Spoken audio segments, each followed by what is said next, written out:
engines on the island of Sodor like feeling responsible, reliable, and really useful.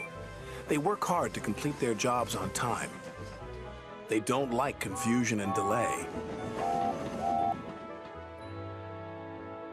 But the troublesome trucks delight in mischief, and their mischief causes trouble, as poor Henry found out.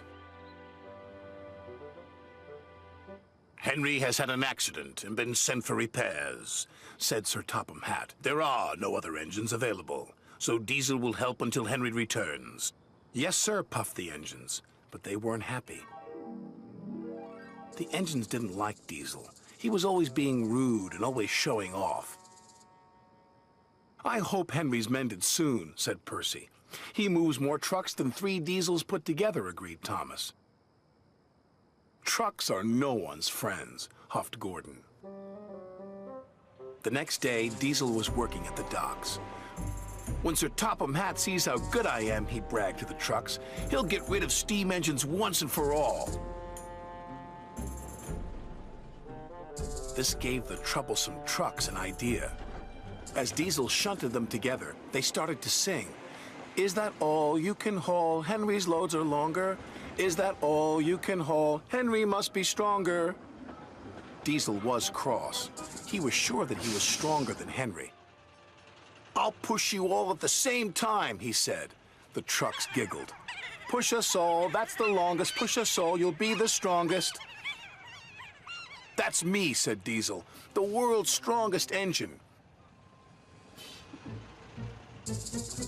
And Diesel shunted 5 trucks together, then 10,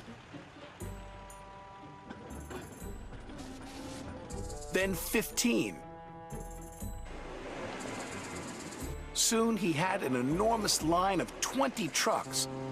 "What's Diesel doing?" cried Percy. "He thinks he's the world's strongest engine," replied Thomas. Diesel didn't know the shunters had set the brakes on the trucks.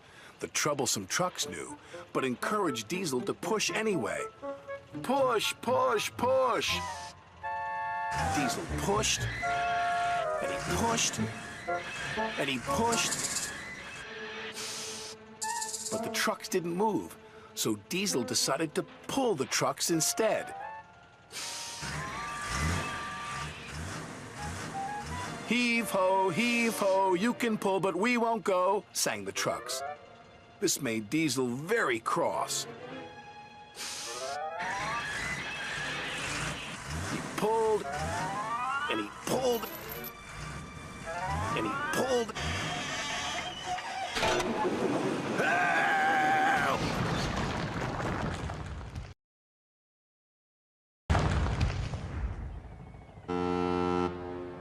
"Grease and oil," Diesel sulked, as the trucks laughed and laughed.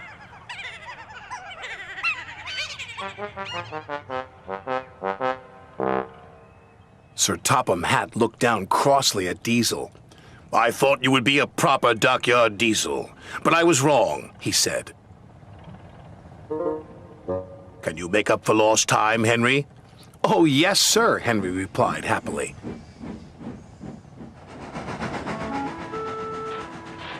He backed up to the trucks and the shunters released the brakes. Then Henry pulled away as easy as pie.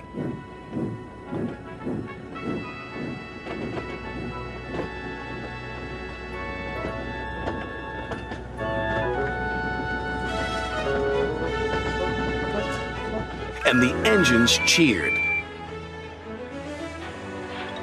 Diesel was sent home in disgrace. But the engines had learned a lesson. "Even troublesome trucks can do you a favor sometimes," chuffed Thomas.